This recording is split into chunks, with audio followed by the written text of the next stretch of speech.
ॐ नमो भगवते वासुदेवाय। ॐ नमो भगवते वासुदेवाय। ॐ नमो भगवते वासुदेवाय। नारायणं नमस्कृत्यं नरं चैव नरोत्तमं देवीं सरस्वतीं व्यासं ततो जयमुदीरयेत्।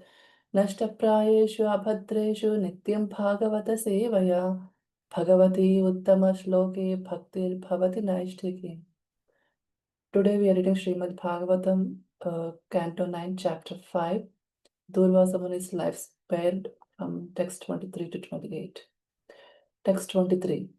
Durvasa Muni had left the place of Maharaja Ambarisha, and as long as he had not returned for 1 complete year, the king had fasted, maintaining himself simply by drinking water. Text 24. After 1 year, when Durvasa Muni had returned, King Ambarisha sumptuously fed him all varieties of pure food, and then he himself also ate. When the king saw that the Brahmana Durvasa had been released from the great danger of being burned, he could understand that by the grace of Lord, he himself was also powerful. But he did not take any credit for everything he had been done by the Lord. Text 25. In this way, because of devotional service, Maharaja Ambarisha, who was endowed with varieties of transcendental qualities, was completely aware of Brahmana, Brahman, Paramatma, and the Supreme Personality of Godhead. And thus he executed devotional service perfectly. Because of his devotion, he thought even the topmost planet of this material world no better than the hellish planets. Text 26. Srila Sukadeva Goswami continued. Thereafter, because of his advanced position in devotional life, Maharaja Ambarisha, who no longer desired to live with the material things, retired from active family life. He divided his property among his sons, who were equally as qualified, and he himself took the order of Vanaprastha and went into the forest to concentrate his mind fully upon Lord Vasudeva. Text 27. Anyone who chants this narration or even thinks of this narration about the activities of Maharaja Ambarisha certainly becomes a pure devotee of the Lord. Text 28. By the grace of the Lord, those who hear about the activities of Maharaja Ambarisha, the great devotee, certainly becomes liberated or become devotees without any delay. Thus ends the Srimad Bhagavatam, Canto 9, Chapter 5, Durvasa's life spent. Thank you, Mataji. Sorry for your mistakes in the middle. Thank you so much, Mataji. Hare Krishna Sundaracala Prabhuji, please accept our humble obeisances. All goes to Srila Prabhupada and Guru Maharaj. Please take over the call, Prabhuji. Hare Krishna. Hare Krishna, Prashant Maji, thank you for reading today's verses. Hare Krishna, thank you for the opportunity. I'm going to speak about Srimad Bhagavatam, Krishna dear devotees. I'm going to continue the discussion about Canto. Prabhuji, your voice is very low. Can you be a little louder? Very low. Sorry, Prabhu. I'll speak a little louder. Is that clear?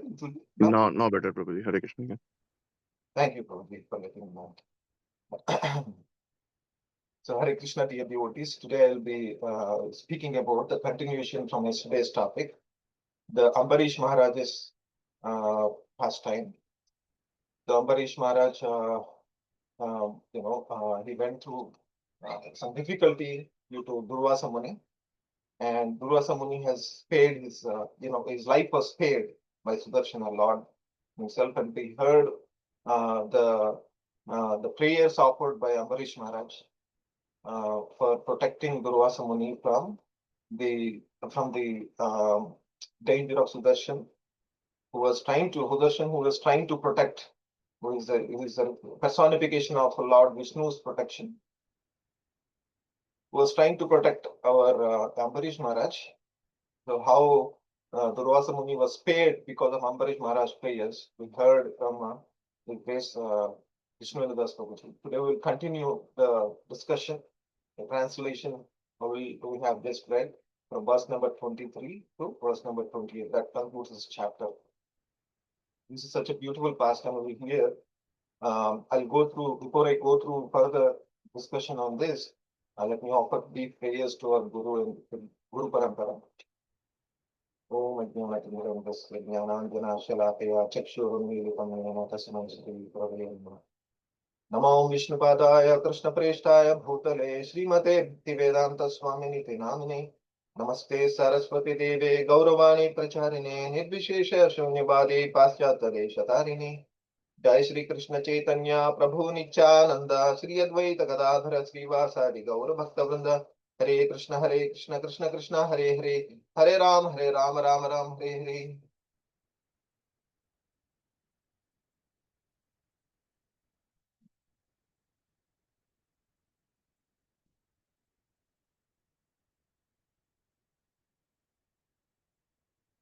So we have heard from fifth chapter that by the order of Supreme Personality of Godhead, Vishnu, Durvasa Muni immediately went to Ambarish Maharaj and fell at lotus feet.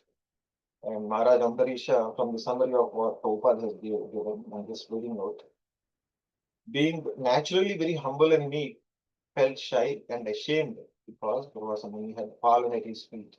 That is what we're going to see from verse number 1. So from verse number, that's what we heard already, sorry. The Ambarish Maharaja offers prayers to Sudarshan Chakra, and Ambarisha praises Sudarshana in various ways. And as a presentation of Supreme Lord, there is none other than a vision of Supreme Lord, Sudarshana. And Ambarisha requests Sudarshana to spare the life of Durvasa. Durvasa Muni glorifies Ambarisha, and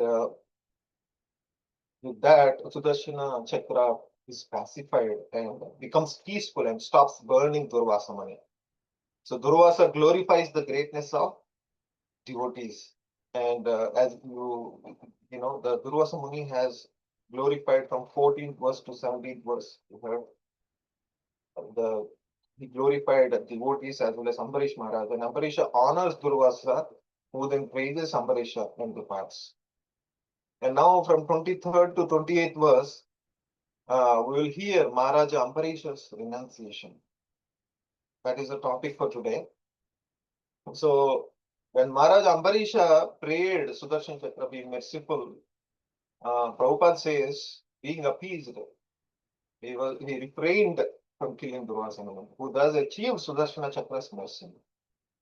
Durvasa Muni thus learned to give up the nasty idea of considering a Vaishnava an ordinary person.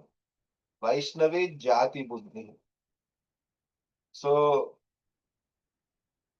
Maharaj Ambarisha belonged to Kshatriya group. So therefore, Durvasa Muni considered him lower than a Brahmana and wanted to exercise Brahminical power over him.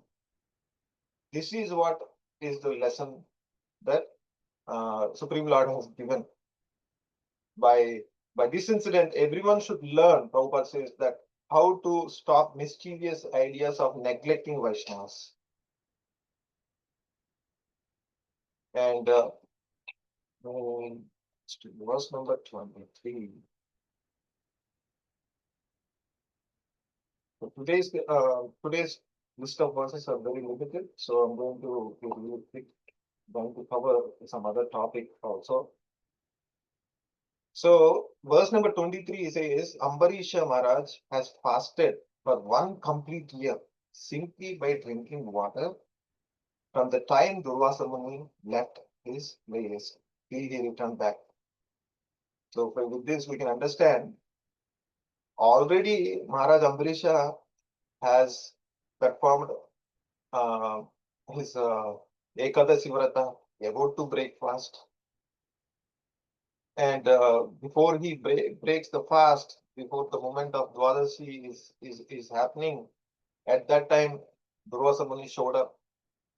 Now, after all these sequence of incidents, Ambarish Maharaja was feeling guilty that he was the cause of disrespect to this Brahmana, this glorious Brahmana, Durvasa Muni. and he was feeling guilty, and he was eagerly waiting by only subsisting on water for the whole 1 year after that incident, after Durvasa Muni has left.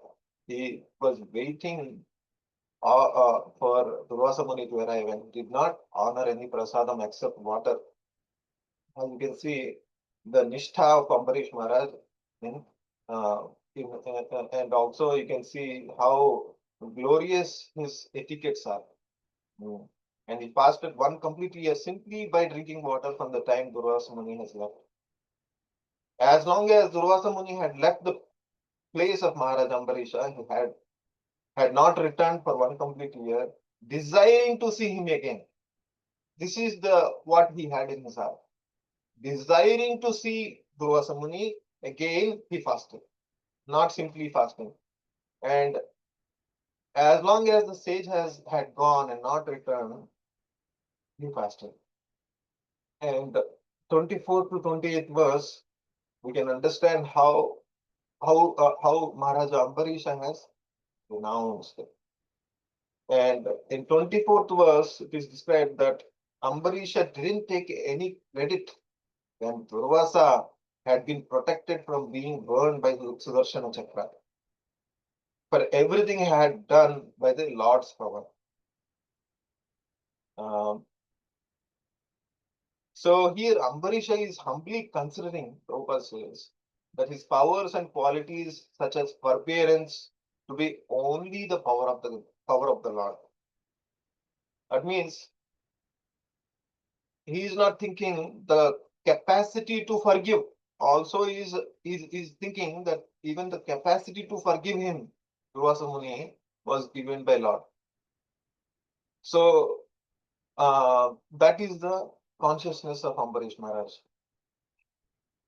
And thus, although Maharaj Ambarisha was faced with many disturbances, Prabhupada says, being merciful to him, managed things so nicely that in the end, Durvasa Muni and Maharaj Ambarisha became great friends and parted cordially on the basis of Bhakti Yoga.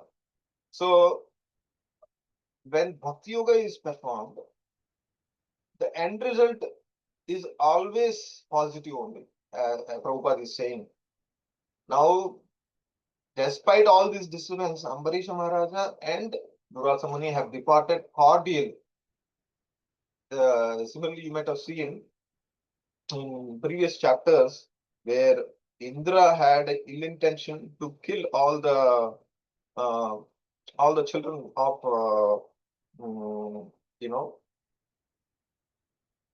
children of his I'm trying to remember the name. Kashyapa Muni's wife, I think. And he performs she performs Payavrata, and Indra tries to appease. His intention was to kill all the children that are going to take birth, child who is going to take birth from her womb, but because she was engaged in Payavrata and Indra was serving her, though he has ill intention. At the end result was the Maruts who have taken birth have become friends of Indradev instead of becoming enemies. And also the end result was that even the person whom Indra is serving, she also became a friend at the end. So the end result, when Bhakti Yoga is performed, Payavrata is one form of Bhakti Yoga. When the end result always is auspicious. After all, Durvasa Muni was convinced of the power of Bhakti Yoga, although he himself was a great mystic yogi. Therefore, as stated by Lord Krishna, Bhakti Yogi is the best yogi nama of the Sarvesambhas. Thus, it is a fact that devotee is the topmost yogi. With the incident of with the pastime of Ambarish Maharaj, we can understand that, and it is proven that the devotee is the topmost yogi. As you can see, Durvasa Muni is one of the most famous mystic yogis. He used to fly in the sky. He doesn't walk on the road. like you and me. And he is very attractive to the public. All he does is mystic things. And he used to get angry very easily, and he's known for it. In fact, his past life, in fact, he gets angry with his wife also when, when he gets married. He tells his father-in-law, please be aware that I am an angry man. Don't expect that I will be, I'll be a nice husband. You're giving your daughter to me. I'll be an angry man. So there's a past time that happened. So he had a history of getting angry very easily. And these mystic yogis may appear like very, very attractive, whereas Ambarish Maharaj, he might be a gentle and simple man. But here it is concluded at the end with this pastime that bhakti yogis are, are the most powerful. And pure devotees are the most powerful than any mystic yogis. And I was just trying to list out some qualities of King Ambarish from what we heard from our previous classes. And qualities such as forbearance, his powers to be only the power of the Lord. The quality of forbearance also is given by the Lord. That is what Ambarish Maharaj was feeling in this verse. So this comes from the knowledge. How the consciousness came to Ambarish Maharaj, it comes from the knowledge. And where did the knowledge come from? Ambarish Maharaj seemingly looks like is a normal Grihastha king. How come he gained the knowledge of transcendental knowledge? Not an ordinary knowledge, but a transcendental knowledge. Vasudeve Bhagavati Bhakti Yoga Prayogita Janayati Asuvayagam Jnanam Chayadahe. When we performed devotion service unto Lord Vasudev, when Ambarish Maharaj performed, as a byproduct, he gained both the knowledge as well as renunciation. And not that one cultivates them exclusively, jnana, to become a jnani, to gain the transcendental knowledge. But what is that jnana? Is it a simple dry speculative philosophy or some jnana yogi knowledge that Ambarish Maharaj has gained? But actually, the nature of this knowledge is explained by Krishna himself, because as when he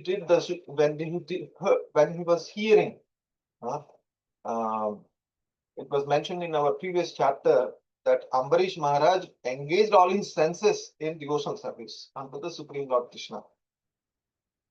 And he engaged his ears hearing the Krishna Katha.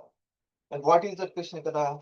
Actually, he heard Srimad Bhagavatam from Canto 1 to Canto 12. All the cantos he heard. While he was hearing Srimad Bhagavatam from the same conversation between Parikshit Maharaj and Sukadeva Goswami and the rest of the sages. So basically, he heard it from a bona fide source, and he heard from the words of Sukadeva Goswami, Srimad Bhagavatam. And that's how his knowledge got perfect. And Krishna explains what exactly is a knowledge and what is exactly is an ignorance. In Bhagavad Gita was 13.8 to 12. So in that verse, it goes like this. Amanitvam adambitvam ahimsa kshantirajyavam acharyopasanam saucham स्थैर्यम आत्मविनिग्रहः indriyardheshu vairagyam anahankara eva cha janma mrityujara vyadhi dukkha doshanudarshanam. Right? Asaktir anabhisvangaha nityam cha samachit nityam cha samachittatvam ishtanistopapatishu mai chananya yogena bhakti avyabhicharini vivikta desha shevittam aratir janashamshadi आध्यात्म ज्ञान नित्यत्वं तत्व ज्ञानार्थ दर्शनम एतज्ञानम इति प्रोक्तम अज्ञानम यततोन्यथा. Whatever I told so far, at the end he says etajnanam iti proktam, it is called knowledge, and anything other than what I have listed just now is nothing but ajnanam yad ato anyatha. It is all ignorance. Anything other than this So what are those? Let's go one by one. Amanitvam, it means humility is one of the factors of knowledge, real knowledge. Humility, if you see Ambarish Maharaj, he felt ashamed when Durvasa Muni fell at his feet and prayed for his forgiveness instead of retaliating. That humility he exhibited. Adambitvam, pridelessness. Despite being emperor of the world, Ambarish Maharaj, he considered his opulence temporary and insignificant. But that is the pridelessness. Ahimsaya. Ambarish Maharaj exhibited non-violence. He did not retaliate against Durvasa Muni, attack when he tried to attack with the demon, and instead prayed for his well-being at the end. That is the peak of forgiveness, of non-violence, ahimsa. Shantir. He exhibited the tolerance. He fasted for 1 full year, waiting for Durvasa Muni to return without complaint. He didn't complain or try to express his dissatisfaction with any of his ministers or anyone.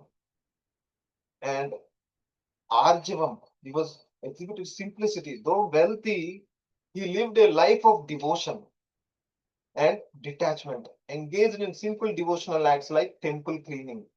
We have seen that. And in fact, he engaged his wife also in those activities. His wife, Ambarish Maharaj's wife, is also so glorious. She is said to be having a similar qualities like Ambarish Maharaj. Acharyopasanam, approaching a bona fide spiritual master. He followed the guidance of learned Brahmanas in all his actions. From the 4th chapter of 9th Canto, you might have seen in verse number 22, I think somewhere between 20 and 22, it was mentioned that he has taken advices, learned, he was taking devotional service by following the advices given by Vaishnava Brahmanas, right, who are at the Nishtha level or above level. And Saucham, cleanliness. He used his hands to clean the temple of the Lord. That's how he exhibited this characteristic called Saucham. Sthairiam, steadiness. He remained fixed in his devotional vows, even under the threat from Durvasa Muni. And it did not break. So he exhibited the steadiness, Sthairiam. Atma Vinigraha. He controlled his senses by engaging them all in Krishna's service. And Indriyardhesh Vairagyam. And renunciation of from the objects of sense gratification. He never desired anything for some personal enjoyment from his life, we have seen. And anahankara yevacha, absence of false ego. And he did not take credit for saving Durvasa, right? And he attributed everything to the Lord. There he exhibited that. Janma mrityu jara vyadi dukkha doshana darshanam. He perceived the evil of birth, death, old age, and disease. That's why he considered even the highest material pleasures as insignificant as hell. Right?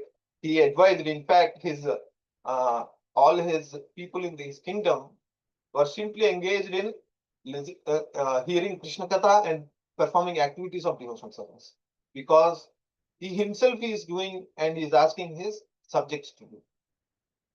That is the greatness of Ambarish Maharaj. Asaktir, detachment. He divided his kingdom among his sons and retired to forest for spiritual practice. It's not that though they are unqualified, he simply gave up all his kingdom to his descendants. No, they were equally qualified in terms of nicely taking care of praja of the kingdom. So he ensured while renunciating that successive planning is properly done, and he is giving and anabhisvangaha, freedom from entanglement with children, wife, home, and the rest. During the retirement time also he didn't go with attachments. He anabhisvangaha, he had freedom from entanglement from all these dearest items. Nityamcha samachittatvam ishtanishtopapatishu. Even-mindedness amid pleasant and unpleasant circumstances. Even-mindedness in unpleasant circumstances is very different.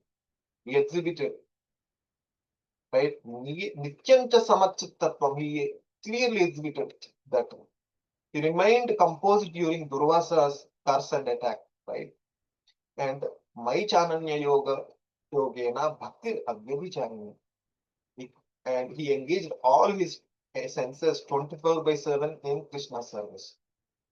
Vivikta Desha Sevitvam, aspiring to live in a solitary place. He exhibited that. He retired to forest at the end now to meditate on Lord Vasudeva. Aratil Janasamsadi, he detached himself from the mass of people. He gave up royal life and public duties for spiritual advancement. Right? And Adhyatma Jnana Nityatvam Tattva Jnanardha Darshanam, philosophical search for absolute truth. That quality he exhibited. He was fully aware of Brahman, Paramatma, and Bhagavan. Through devotion, he understood all the three features of Supreme Lord.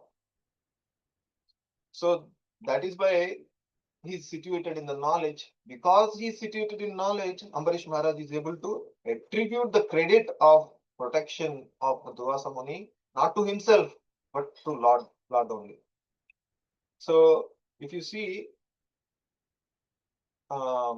sometimes spiritual master asked one of his gentle devotee to speak Krishna Katha, to give a class. So disciple is conscious of his position. A knowledgeable and a gentle, meek disciple is conscious of his position, though his master asks him to do that. That he is able to speak only with the empowerment of his guru, not independently. Right? We can understand. Lord is also Bhaktanam Manavardhanam.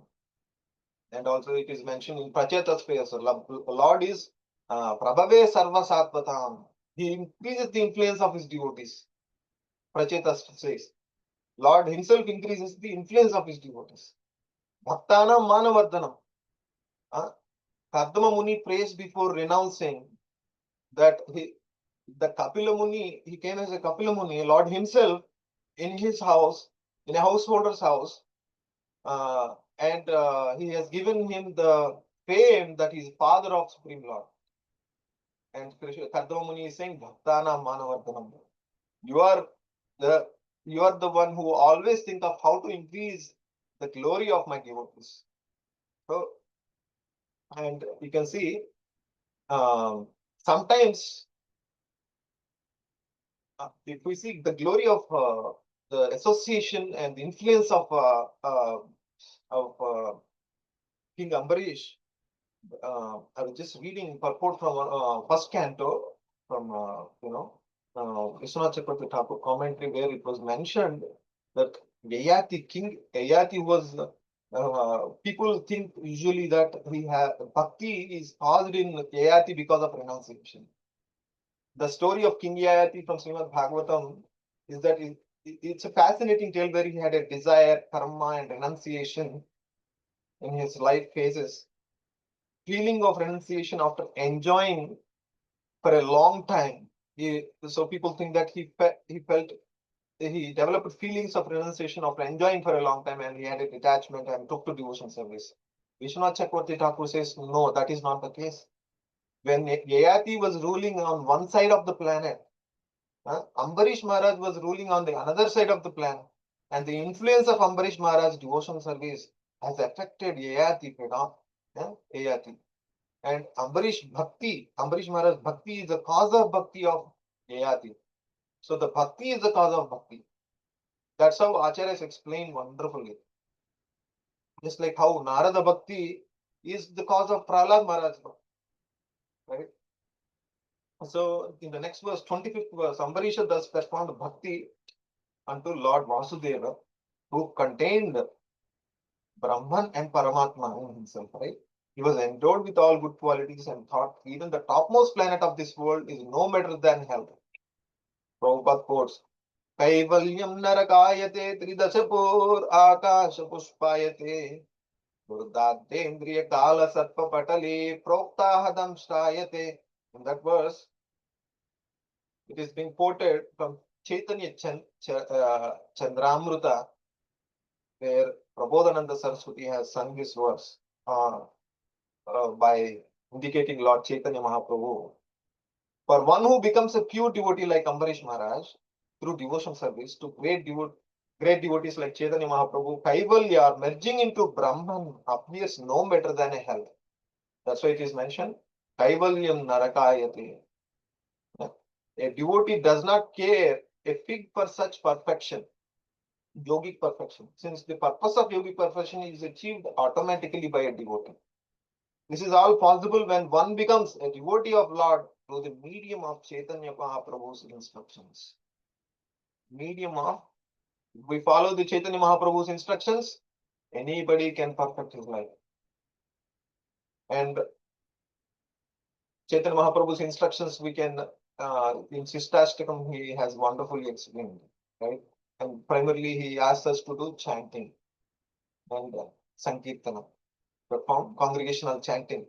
So that is what it will give us perfection in Kaliyuga. Ambarisha thus performed bhakti unto Lord Vasudeva in 26th verse to content he has endowed with all good qualities, though even the topmost planet of this world, no better than a hell, is considered. And